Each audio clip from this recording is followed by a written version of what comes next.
Assalamualaikum warahmatullahi wabarakatuh. Alhamdulillahirabbil alamin. Wa bihi nasta'inu ala umuri dunya waddin. Wassalatu wassalamu ala sayyidil mursalin sayyidina wa habibina wa syafi'ina wa qurrata ayunina wa maulana Muhammadin wa ala alihi wa ashabihi ajma'in. Amma ba'du. Alhamdulillah teman-teman sekalian, mari kita memuji Allah karena tiada kata yang paling patut selalu kita ucapkan kepada Allah, yaitu ucapan alhamdulillah, karena Allah tidak pernah hitung-hitungan dalam memberikan kepada kita kenikmatan hidup di dunia ini. Baiklah teman-teman sekalian, pada kali ini kita akan membicarakan tentang pantangan setelah melahirkan. Jadi bagi orang tua, khususnya istri yang sudah berhasil melahirkan anaknya dengan selamat, ternyata ada pantangan atau sesuatu yang harus dihindari, dijaga-jaga untuk tidak dikerjakan. Karena itu nanti apabila dikerjakan bisa berakibat sesuatu kepada dirinya atau si bayi. Akan tetapi sekali lagi saya beritahukan teman-teman ya, sebagaimana video saya sebelumnya, bahwasanya pantangan-pantangan ini tidak pasti benar. Saya tidak menjamin 100% ini benar sesuai fakta, tetapi ada dari pengalaman orang-orang dan memang terbukti di lapangan ya. Jadi saya tidak berani juga mengutarakan sesuatu yang tidak ada buktinya gitu teman-teman. Tetapi sekali lagi ini tidak pasti benar 100% ya. Jadi pantangan bagi ibu yang sudah berhasil melahirkan anaknya, yang pertama adalah jangan menghisap tulang. Kan makanan itu terkadang ada yang suka dihisap. Mungkin seperti makan ayam, bebek, atau mungkin kepala ikan gabus misalkan ya. Babon kepalanya itu kan katanya enak untuk dihisap. Kalau bisa jangan dilakukan ya. Selama anak itu belum sampai mencapai 1 tahun, 2 tahun, 3 tahun, itu jangan dulu dilakukan ya. Jadi maksudnya kalau anaknya masih berumur bulan-bulanan, 9 bulan, kalau bisa jangan dulu melakukan yang demikian. Tetapi kalau nya lebih, ya mungkin sudah tidak apa-apa lagi. Kalau anak tersebut sudah berumur 1, 2, 3 tahun. Kenapa? Ya, ini dikhawatirkan nanti bayi tersebut dihisap iblis buyu. Mungkin ini baru pertama ya teman mendengar iblis buyu. Iblis buyu itu iblis yang suka menghisap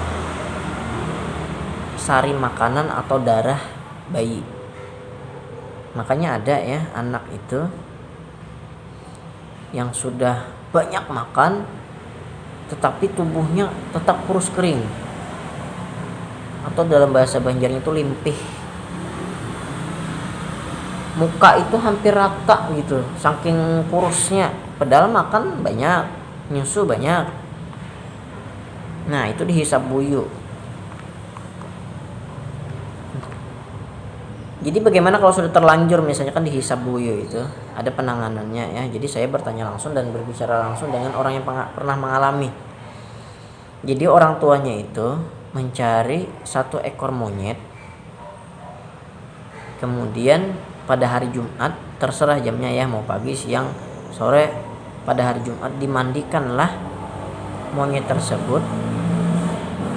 Kemudian air bekas mandi monyet tersebut disimpan untuk dimandikan kepada anak yang dihisap buyu tadi. Jadi anak tersebut dimandikan dengan air tersebut di atas tempat pembakaran. Maksudnya gini ya, di tempat kami ini disebut dengan wadah yang digunakan untuk membakar, misalkan kayak membakar ikan paisan gitu, atau untuk merebus air gitu. Jadi ada tempat teman-teman. Insya Allah saya tampilkan di sini apa yang dimaksud itu. Fotonya ada ya. Nah, yang baru ya, tidak boleh sudah dipakai, tapi harus yang baru dan dimandikan mungkin beberapa kali, mungkin 3 kali ya, diamalkan itu setiap hari Jumat. Jadi anak tersebut di bawah ditaruh tempat tadi, anaknya digendong dan dimandikan dengan air tadi. Kemudian setelah itu carilah ikan betok atau ikan pupuyuh bahasa kami di sini. Kemudian ditaruh ikan pupuyuh betok tadi di tempat di mana tambuni anak tersebut dibuang. Jadi ada wadah bulat gitu, tempat kami ada, nanti insya Allah saya tampilkan juga fotonya. Itu bulat. Nah kemudian diisi air. Itu biasanya diolah dari tanah liat ya teman-teman ya, agak kemerahan seperti batu bata gitu tempatnya itu. Diisi air, kemudian ada ikan pupuyuh, ikan betok 1 mungkin dibuat di situ. Nanti pada malam hari itu nanti akan terdengar ada bunyi seperti ada yang menghisap ikan pupuyuh tadi. Jadi maksudnya iblis yang awalnya menghisap si bayi tersebut dialihkan kepada ikan pupuyuh tadi, tidak menghisap ke dia lagi. Nah, jadi ketika wadah tadi kita isi air dan dibuat ikan betok, di atasnya kita tutup dengan daun padang ya, daun padang. Nah, nanti iblis itu nanti akan beralih menghisap kepada ikan tadi, sehingga dapat dilihat ikan tersebut dalam kondisi kurus. Akhirnya mati ikan tersebut, kita cari lagi ikan pupuyuh sampai tidak lagi menghisap. Itu cara mengobati bayi yang dihisap buyut. Dan ini katanya disebabkan oleh orang tuanya, baik itu suaminya atau istrinya, bapak atau ibunya yang makan daging dengan cara dihisap. Jadi jangan sampai seperti itu. Kemudian yang kedua adalah jangan menyusui anak dalam kondisi kakinya bersilang.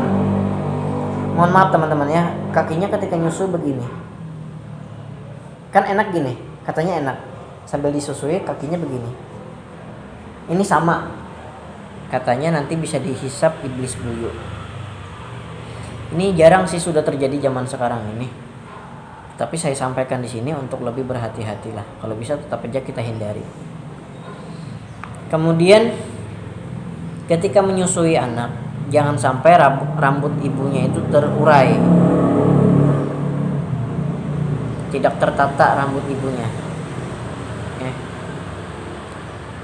Kemudian jangan juga terlihat bahu ketika menyusui anak.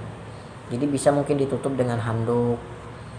Terkadang kan biasanya tiba-tiba setelah ibunya mandi, anaknya mau nyusu, segera langsung disusui. Padahal posisi bahu terlihat.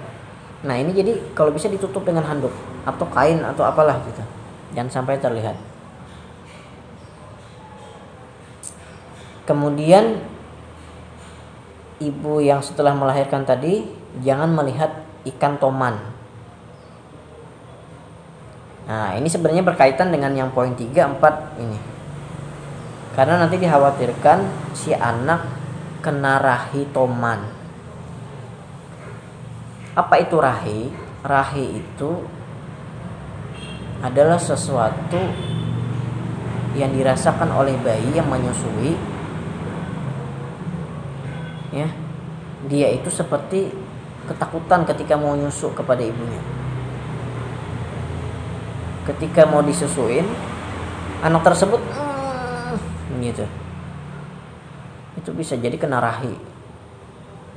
Penyebabnya tadi mungkin karena rambut orang tuanya terurai, terlihat bahu, dan mungkin ibunya melihat ikan toman yang ada di sungai mungkin, atau ikan toman yang sedang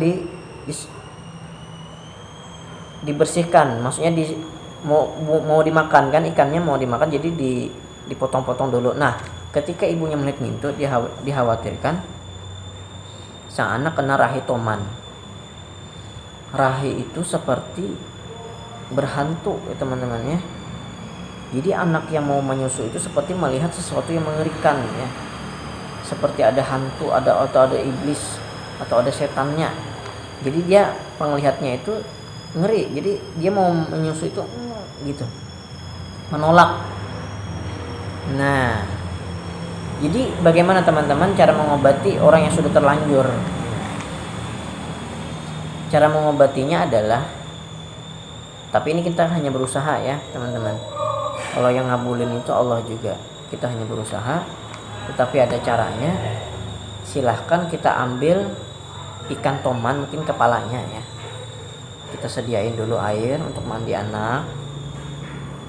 Kita potong kepala toman tadi, hanya sebagai syarat.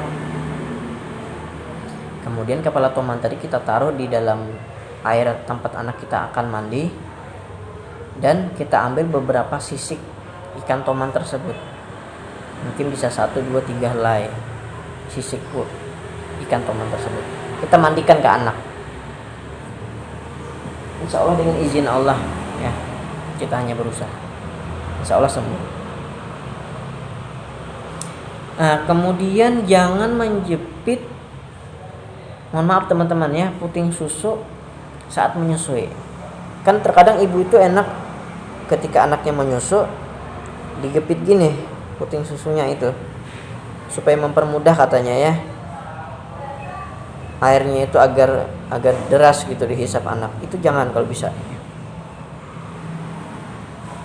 Itu nanti dikhawatirkan dapat memutus rezeki anak, mempersempit rezeki anak, seperti memotong-motong gitu, membatasi. Ya meskipun kita tahu setiap yang bernyawa itu pasti punya rezekinya, tetapi inilah ya pepadahan orang bahari atau pesan-pesan orang terdahulu ya, katanya kalau yang seperti itu rezekinya agak sempit. Yang kita mau kan kita rezeki anak kita dimudahkan, dibanyakan oleh Allah Subhanahu wa taala. Kemudian jangan menghalau air hujan. Kan biasanya ada setelah hujan itu teman-teman ya, ada genangan air. Misalkan ada sedikit lobak, itu ada genangan air. Nah, ketika orang yang setelah melahirkan anak itu, kalau bisa jangan menghalau air yang seperti itu. Karena ibu yang baru melahirkan itu darah muda. Darahnya itu rentan dengan penyakit. Nanti terkejut, bisa terjadi muntah-muntah, itu nanti dikhawatirkan karena tubuhnya masih sensitif terhadap hal-hal yang seperti itu. Nanti dikhawatirkan muntah-muntah. Jadi jangan menghalau air hujan yang tergenang. Kemudian jangan berhubungan suami istri apabila istrinya belum sampai haid yang pertama. Di video saya sebelumnya ada membicarakan tentang itu. Ini berakibat fatal kalau hanya dilanggar ya. Kalau dia belum genap 40 hari atau belum sampai kepada haid yang pertama, jangan dulu berhubungan badan. Kalau mau lebih jelasnya silahkan tonton video saya sebelumnya tentang itu. Kemudian jangan tidur sebelum zuhur. Nah, jadi bagi ibu yang sudah melahirkan anaknya dengan selamat, jangan tidur sebelum zuhur. Ya. Karena ini dikhawatirkan nanti akan terjadi maruyan, dalam bahasa kampung kami di sini maruyan, yaitu darah nifas naik ke mata. Yang mana itu nanti akan mengakibatkan rabun ya, matanya itu rabun. Dan ini katanya tidak ada obatnya ini. Maksudnya penyakitnya lain karena darah nifas yang naik ke mata. Jadi apabila ada seorang ibu yang melahirkan anaknya mungkin pagi jam 6, sengantuk-ngantuknya setelah melahirkan itu jangan tidur. Kecuali setelah zuhur baru silahkan tidur. Ya. Jadi diupayakan sebelum waktu zuhur masuk jangan dulu tidur. Nah.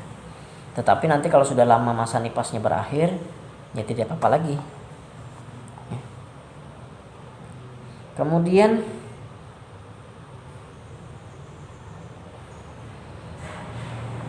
jangan mencium anak ketika tidur. Nah, ini terkadang lumrah dikerjakan ya.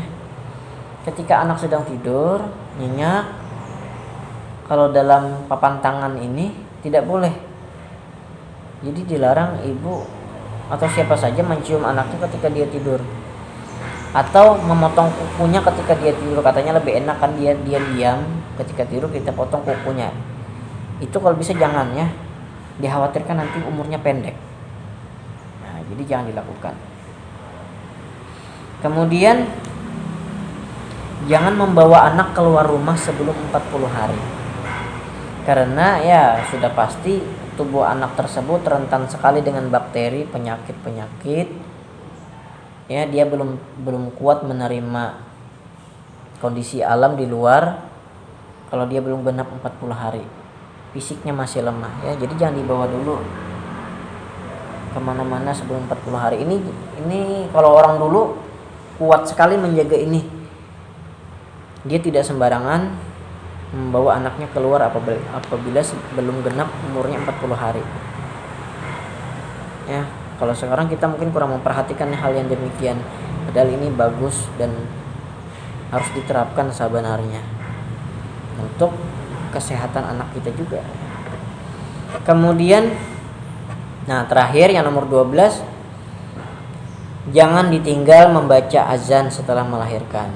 Jadi azankan di sebelah kanan dan ikamahkan sebelah kiri. Dianjurkan ini ayahnya.